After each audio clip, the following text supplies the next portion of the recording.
Hi everybody and welcome to another Gaffering Gear. This week's episode is going to be a catch-up episode. So I'm going to talk about lights that I've reviewed recently and go over what's improved in their firmware or what new accessories are available.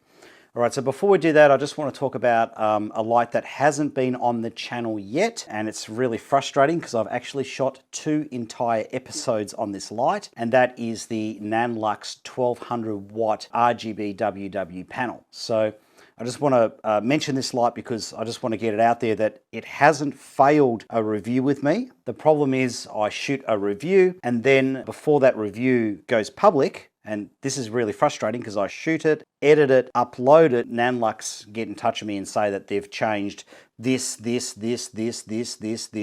and the episode is incredibly out of date. What we're doing now is they've got a schedule of the things they're fixing, and when they get that done, then I will review it. Now, the next light that hasn't been on the channel yet is the 300 bicolor Forza. That's a very, very good light. Again, same thing. They haven't finished tweaking it yet, and when they're finished tweaking it, then I will do the review. All right, so the first light we'll talk about today is the Fiddle by Luxli. So I reviewed this about 5 or 6 episodes back.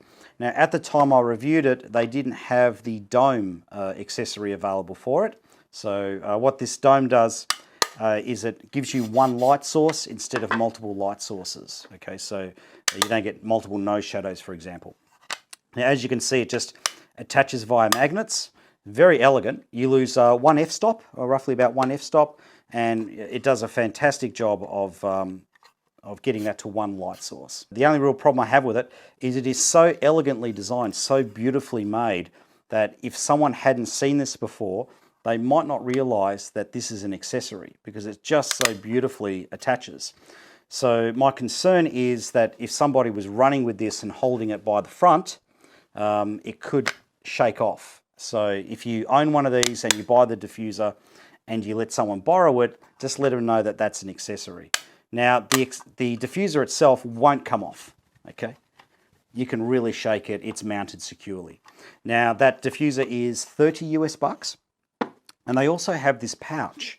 So the pouch now, I think, is 20 US dollars, and the pouch will fit the light with the diffuser. So that's pretty awesome. I'll be using that because when I'm doing night shoots, exterior night shoots, for example, I like to have one pocket light on me. So this thing being in the pouch will be perfect. So I might have a job where they say, Andrew, can you quickly put a little bit of light on this foreground element? Yep, no worries, bang, there you go. So awesome, awesome dome, awesome bag.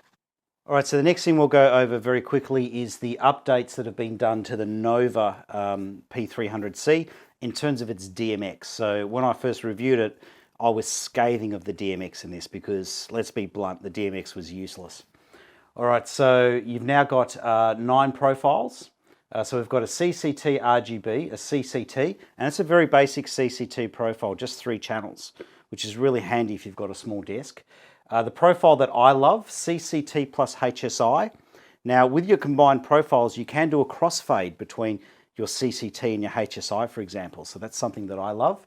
You've got a gels profile, HSI by itself, source, RGB, XY you can put in, as well as your effects. So let's go to CCT HSI.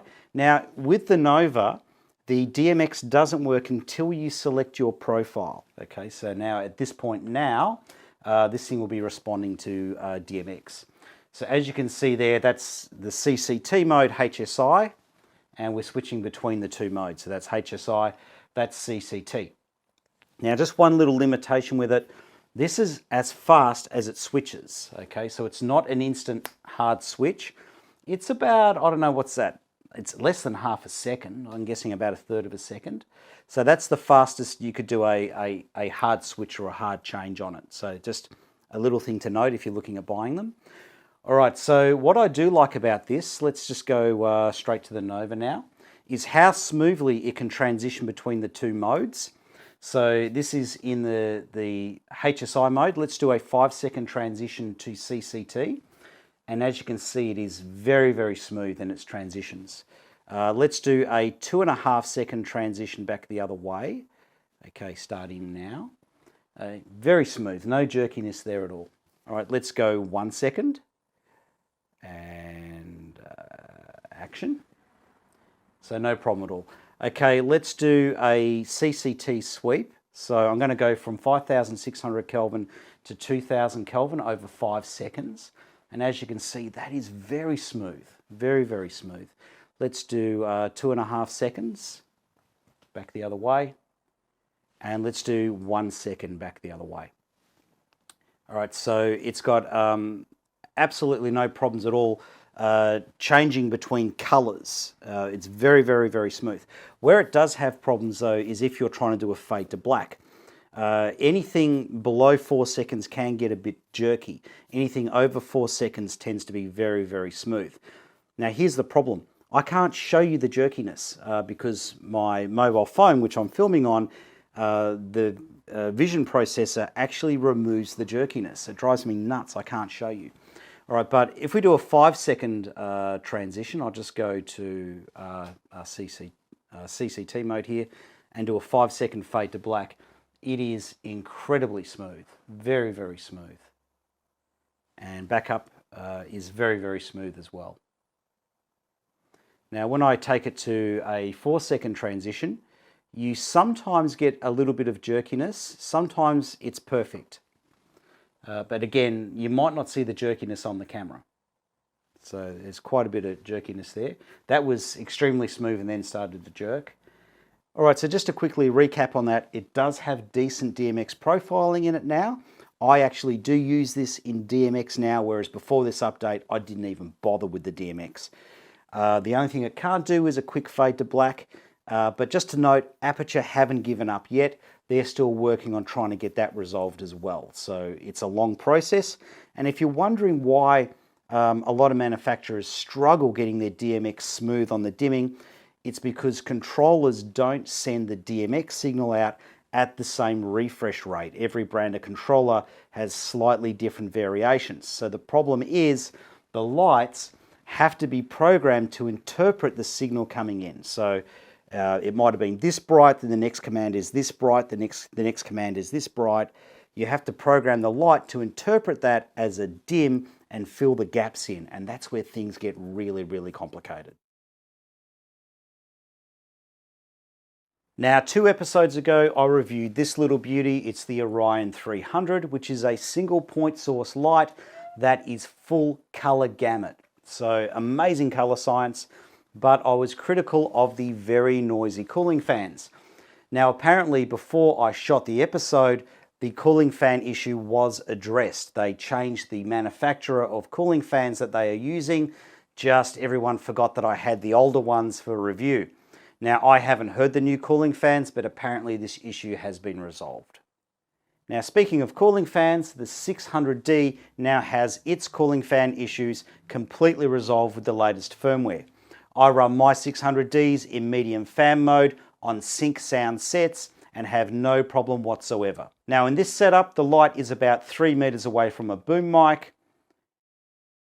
And on this set, I've got two 600Ds running within 4 meters of the microphones. Now what a lot of gaffers have asked me is, can you have the F10 Fresnel permanently mounted to the 600D ready to go? Because let's be honest, if you're a gaffer, that's probably how you're going to use it. This is awesome.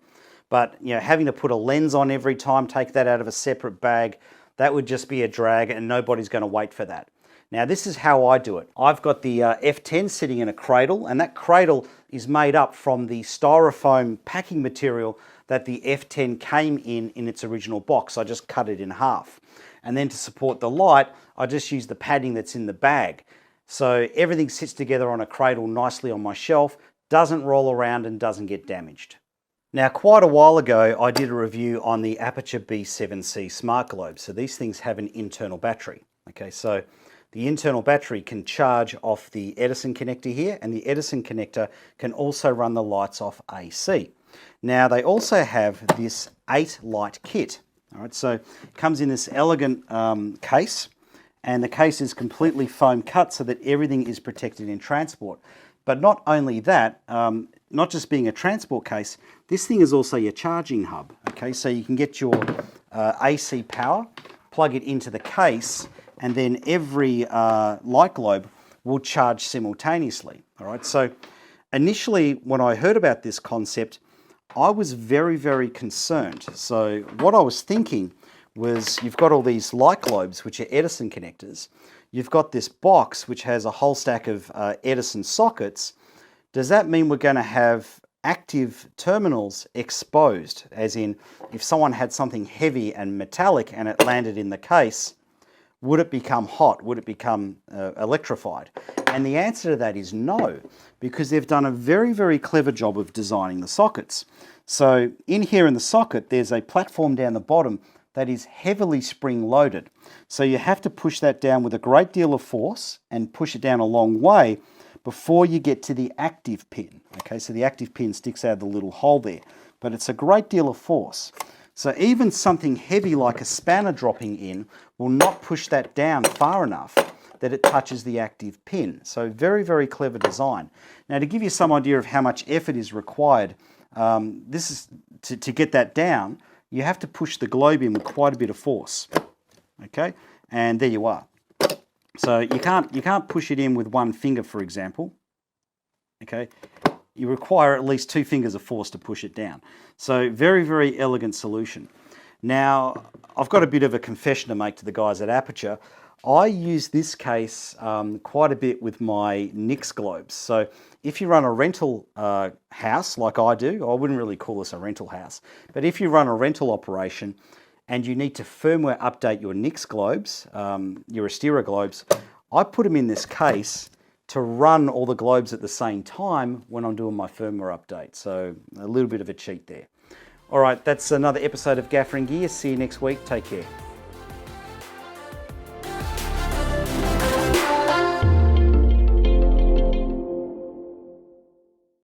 Now, speaking of cooling fans, the 600D now has its cooling fan issues completely resolved with the latest firmware update.